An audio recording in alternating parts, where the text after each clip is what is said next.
We've been doing movie nights for years. So Gen Xer and A Gen Z. Random weird moments that the two of us have experienced, and there are a lot of those. And he crashes them. As you do. It's like, I'm just sitting there and I'm like, where did this come from? Why are we singing? I mean, you're not going to learn anything about the movies listening to us talk. This is the Argo City Podcast. Film, conventions, and fan life with Maddie and Matthew. And we have returned. So what are we watching this week? So this week was kind of another random ball, like at least like my last one. Today we watched both Five Nights at Freddy's the Musical by Random Encounters on YouTube. And man, we really do get all 5 nights. I mean, they are following this format really well, at least in the first part that we watched. It's kind of an oddball that I threw in there because it's one of my favorites, and I figured even if you don't have the extensive knowledge of Five Nights at Freddy's like I do, you'd still enjoy it, and you definitely seem to enjoy it. And I played the first game. I did play through it, and I think I played through it with the cheat codes because I'm terrible at video games. But I played through it, and I know general Five Nights at Freddy's stuff. I read some of your books as well. Like the novels and stuff. Oh, that's right. You did read the novels. Because I want to know what it's about and understand it better. This is, I mean, it's YouTuber, VTuber stuff. It's not an official, like, studio release or anything like that. And one of the things I love here is that this is like one of those weird, obscure side quests. And we really like those. I mean, even if you go up to the blog up at argocitycomics.wordpress.com, you'll see we're constantly doing weird little films, stuff that's indie or bad horror, box sets, just the whole gamut of schlock and stuff like that. And I think that doing unusual stuff, weird stuff that I'd never think to look at. I mean, for me, that's one of the reasons that we do this. We have a long association with fan films too. Yeah. That's not something that we necessarily look down on. No, not at all. Like if we look at stuff like The Gamers, which they were so great. I was laughing so hard at that movie. You love that. I loved that movie. It is the best D&D gaming kind of film I can think of, and that's one of these kind of productions. There's some great little short ones like Batman Dead End that Sandy Collara made, which is Batman versus Aliens versus Predator. That sounds terrifying. And it's amazing what he did with it. He produced it all on his own dime because this was what he was trying to make. This is his reel. This is his calling card. There's Freddy versus Ghostbusters, which I really loved back in the day. That's just a random one to throw in there.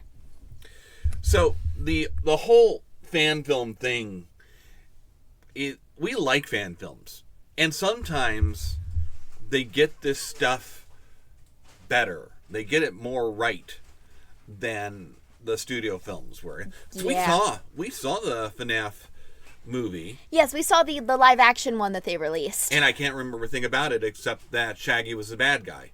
Oh my god. Oh, I think the second movie is actually supposed to come out like next year or something. Mm-hmm. So that'll definitely be interesting to see. But well, I'm honestly really curious to hear your thoughts on this, and then I'll get into some things as we go along. Well, let's break it up. We did 2 different ones here. Yes. So we did the original FNAF the Musical. And then we went into the second one, which was it was like the sister location one. Yeah, see, I have more questions about that one. But just starting off with the first one, because the first one is about not 40 minutes. Yeah, it's like 30 minutes. And plus bloopers and stuff like that. And that flowed really well. Yeah. I thought it was interesting. It was smart. They had callbacks. Yeah. they kept track of the story. And this makes sense as like the sort of thing that you can do by yourself. Because, I mean, it's 1 or 2 locations. It's 1 or 2 sets. Mm-hmm. I can't think of something better. And they also brought in, Markiplier, who was, is known as the king of FNAF. They brought in Matt Pad for his, Five Nights at Freddy's theories. They brought in a lot of people associated with that. And having those big YouTubers in it definitely helped as well. Yeah, well, and, I mean, it feeds into the whole, okay, that's what this thing is. I mean, they did a little bit of that in the proper studio film as well, but this is nothing but fan service. Yeah, but that's what makes it great, though. Well, it does, but the other thing is, with that first one, with that half-hour one, it's accessible, I think, to the casual fan. I mean, you have to jump the hurdle that the animatronics are played by hand puppets. But they're adorable! They are adorable, but I kind of would have liked to have seen people in suits. But I don't know that the budget Gwen was doing the best that she can! Yes, so once you get past that, and spending as much time as we did watching through this and the second one, you just get used to, okay, yeah, that's what that character looks like in this version. Yeah. So it's strong enough that you can get past some of those misgivings. You can't exactly... It's hard to do that for the second one, though. Because I don't even know... to be honest, I had only watched through the first part of the second FNAF movie. And oh my god, they are pulling from so many things here. They are pulling from Security Breach. They are pulling from the VR games. They're pulling from the Party World game, the mobile app. I'm sitting here and I'm like... huh? You know what? That was actually going to be my question about the second half. Because, like I said, the first half, it's good. It's tight. It makes sense. I got it, and it's accessible. The second one, I was going to ask you, which game are they doing? Where does this fit in? Okay. Because it starts off saying that it's the prequel, but it doesn't feel like a prequel, except at the very beginning and the very, very end. And I'm looking around and I'm trying to figure out, I don't know where I am here. Yeah, they pulled from the game sister location where Circus Baby, the girl in red we saw, is the main character. They are pulling Vanny and Glitch Trap from Security Breach. They're also pulling Vanny and Glitch Trap from the VR games. They are pulling Trash in the Gang from Ultimate Custom Night, surprisingly enough, which does not make sense, but okay, I'm here for it. And they don't get any of the characters right, necessarily. I mean, I'll go into that more when we hit those specific characters, but they don't...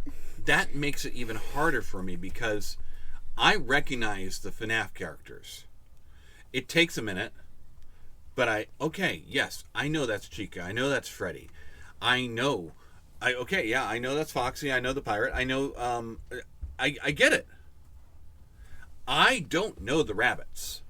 And I'm looking at all these characters I don't understand. I think I've seen a purple rabbit somewhere. Is it? No, you tell me no. It's something different. No, your purple rabbit would be Bonnie. His puppet's just more a bit blue. And then there's the ones that are made out of kind of trash. Trash in the Gang. So, fun fact. Those guys are real. Trash in the Gang. Okay, they're real. I couldn't believe they were in this, but no, those are actual characters. Well, and they deploy them really well. Yeah, the one with the one in the middle. That's the box with the eyes and the 2 giant hands. I'm surprised at how often I'm looking at those expressive giant googly eyes. I know, right? But it then works. It's set up correctly. It's framed in such a way that there's actually some meaning there. Mm-hmm. But yeah, they don't fit. They don't feel like they fit this. But then again, I have a couple of problems with the second one. Okay. First and foremost, it's too long. That's fair. Oh my God, is it too long? It's 3 times as long as the first one. Yeah, it's like an hour and a half. And the first, it's more than that. It's like 137. Oh. And the first one, like I said, it was nice and tight. About 34, 35 minutes, plus 7 minutes of bloopers. It's too long for a short film. It's too short for a feature film. But that's what YouTube's for. It did what it needed to do, and it took exactly enough time to do it. And I feel like casuals like me can watch this and get it. In fact, broad appeal is something that's important when you're doing like a studio film, like when you're trying to translate FNAF into the big screen one that we saw. Yeah. You've got to be able to appeal to everybody. Everybody's got to be able to get it, even if you've never played the game or you've only maybe seen like somebody in one of these costumes walking down the street one day. You laugh, but we've seen weirder things in this town. Yeah, not an unusual thing. So I felt like the first one did that and did it just as well as the studio film. In fact, it might have done it better. I liked that better because I could dive right into it. I understood what I was looking at. I love the fact the security guard gets caught by the cops. Oh man, we forgot to lock the door again. I won't tell if you don't. It's just a great throwaway gag. It is. But then it comes back into play. Well, don't you want to clear your name and prove that there's actually killer robots running around? Yeah, I can see that, but they do kind of keep that writing even in the second one, though. I would argue with you there. They keep a little bit of it, but it's also easier to do in the first one because you have 4 people total in that movie, and one of them is just showing up at the end. I mean, Matt Pat's a cameo in that. He's a great cameo. He's great. A great cameo with a chainsaw flamethrower. We love Matt Pat. We also love chainsaw flamethrowers. Oh my god. I need a chainsaw flamethrower. No, you do not. And otherwise, though, it's really, it's just Purple Guy and the 2 security guards, and even Purple Guy only shows up, pops his head in a few times. Yeah. It's easier to keep track of. When we get to this second film, this very, very long one, they are trying to do so much and put in so many characters. I think they're trying to do too much. Yeah, because I think it gets lost. Kind of like we were talking about before, they released these by song, so... Right, and I did ask you, was this released in like chapters or bits and pieces? Was this released in episodes? And I can tell. Mm-hmm. As a feature, it doesn't work. As a feature, it kind of drags. If you study screenplay and study screenwriting, there's a framework, there's a format. Mm-hmm. You have your introduction. You start off, you have a motivating factor. You have gaining our team. You have a falling out. You have a reunion. And you want to hit each of these beats at a certain part in like the 3-act structure. Mm-hmm.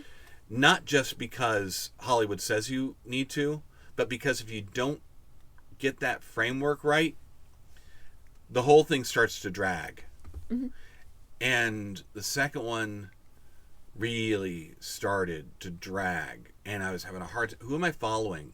We're not if we're going to follow all these different set pieces, they need to be shorter so that we're jumping in. Yeah. And it's too much. I would have loved to have seen, now that you tell me they're cramming 3 or 4 different games into this, mm-hmm. I'd have loved to have seen them just do one game at a time. Yeah, and it's just like... that would have been more successful to me. Yeah, it's like the whole one that we're talking about, like with Glitch Trap, because that was what was bothering me. I'm a person who like really knows my FNAF lore. I watched Game Theory for a really long time. I have seen playthroughs of most of the games at this point. Like you didn't play the games. I didn't play them, but I've watched people play them. You knew everything about them. You knew all the characters and all the settings and everything. Yeah. Like for example, Glitch Trap, our main antagonist throughout this series, his costume is slightly off, which throws me off a bit. This is what he's supposed to look like. Ooh. You know what? That's creepier, too. Yeah! And actually, speaking of creepy, while we were watching this movie, my mother was sitting in the room on her phone and kept pointing out if that thing was staring at me, I would be sobbing. I would be screaming. She's just looking like, this is the weirdest thing I've ever seen, and I'm a little offended by that. I'm not trying hard enough. I will say, though, Vanny was dead on, though. Her costume was dead on. And it's beautiful, and... See, and that's the thing. So Glitch Trap and Vanny were both people in suits. And oh my gosh, it felt so much better for me. It worked so much better for me. Yeah, like Glitch Trap is a program, Vanny is an act, which is another weird thing that threw me off. You know how we follow Elizabeth throughout the second part of the movie? She's the IT Lizzie. girl. Circus Baby. Lizzie is Circus Baby is actually possessed by Lizzie in the games. In the games, she is William Afton's daughter. She walks up to her even though her father warns her to stay away. Circus Baby offers her an ice cream cone, pulls it in, she's dead. So, that's another thing that threw me off because I wasn't exactly sure who she was. But, I mean, for all intents and purposes, they kept most of the lore right. I mean, I almost wonder then, is she a composite of a couple different characters just skinned in Lizzie's name? And yeah, I don't know. She's great, but I don't know. And I'm trying to think of the other ones. See, if you're confused, imagine how hard this is for the uninitiated. Mm-hmm. And that's a shame because I want to see just the general public find this and like it and get into it. Here. In fact, we'll give you the channel and the URL information at the very end. It's gonna say 79 million for the original and 451,000 for the second one, but it only came out 5 months ago, so it'll probably keep going up. That was actually going to be my other question. When were these released? The first one released 8 years ago. The most recent one released 5 months ago. Which I could see. Okay, so you've been doing this all that time too. Yeah. Because it's got to be slow rolling. Alongside other musicals, because Random Encounters is great. And you also mentioned something I thought was really interesting. It didn't click until you said it. They're doing it all basically out of their house. Yeah, like that. And out of the same house. All these different sets, just out of the house. Yeah, I can't say it for the second one, but I know the first one was filmed entirely in their house. Well, I can say a lot of stuff in the second one because at that point I'm looking. And it's interesting. One of the things we always notice is nobody ever looks up. Well, I look up. Nobody ever looks up. I look up. Some of these sets do not reach the ceiling. And sometimes the camera will show that. Mm-hmm. That's interesting. When Matt Pat breaks through the wall, you can see it more in the bloopers. You can see the rest of the house. You can see the part of the living room that's been walled off in styrofoam. But what I really thought was interesting was when we get to the party room. Mm-hmm. Well, it's that same living room. I can spot the window for the kitchen. Really? But they've done some really clever stuff here. So they piled up chairs in the corner to make it look like a disused party room. They put exit signs over the doors because your mind tells you exit signs. That makes it a commercial venue. But I know where that is in that house. In comparison to where the I didn't realize that. That's so cool. What I really, really want to know is how they got the car in the house. Because when the car breaks through the wall into the control room at the end of the second movie, I'm like, they must have rebuilt this outside, right? Of course. No, they're showing the bloopers and the outtakes during the credits. That's inside the house. How did they get the car in there? Maybe in the garage? Maybe, but I mean, I see stuff that I recognize in that house again because now I'm looking for it. So I have to give them great credit for transforming that house and that living space. Yeah. Again and again. They're laying down basically a carpet or a big rubber mat to create the checkered tile. And then they're just building temporary walls. I can see it in like the wood panel office for the auditor and Matt Pat. But in other places, it's if you're not looking for it, you'd never know. Yeah, and that's what they're really great about. Oh my gosh, I watch a lot of their musicals, and you'd be surprised how many, like, for one episode for like a Cookie Mama musical, they paint their oven pink, and it's still pink a couple episodes later, and it's amazing. It really is, and that's one of the things that shows some dedication. It's one of the things that makes this quality enough to say, okay, it's not just a couple of guys running around with their phones trying to film stuff in the backyard. It's not Hollywood, but it's worthwhile. It's worth going up there and exploring that, and especially if you're a fan. Yes. And I think that makes a huge difference too, because there's so much stuff for you to see in here that I wouldn't see. I also love that in the bloopers, they do some really nice clean green screen, except when the cat's interfering. Yes, that's Goose. Like Sparky. Sparky's a part of the podcast because he keeps showing up and he keeps pretending and he keeps interfering. Yes, I'm talking to you, you fluffy menace. Oh my gosh. So I love that their cat does the exact same thing. Yeah. Oh, in one of the episodes where I watched like Gwen creating like the swan outfit for like that evil swan game or the evil goose game, there's an entire section where she's like trying to sew feathers onto it, and Goose just keeps taking them off. They just keep retrieving them? Yeah, he's like playing with them or like sticking his claws in it, trying to grab them. You mentioned that she does all the costumes. She and the does puppets. everything. I don't know about the puppets, but I do know that she's the one that does all the sewing and everything for the costumes. And she's incredible. Gwen is incredible. I still just keep coming back to, I kind of feel like I like this better than the FNAF movie, and maybe some of it's, at least the first part. I mean, and it's just how rough and how earnest it is. Like, we watched Breaking Vegas a few months ago, and I told you we're watching this little docudrama on TV because the movie doesn't do it for me. It just doesn't work for me, but this does. I think these fall into that same class of production. Just like The Gamers falls into that same. I'll watch that before I watch Hugh Grant in Advanced Dungeons and Dragons with Chris Pine and whomever else. Hollywood doesn't understand the material. And the fans here really do. Yeah.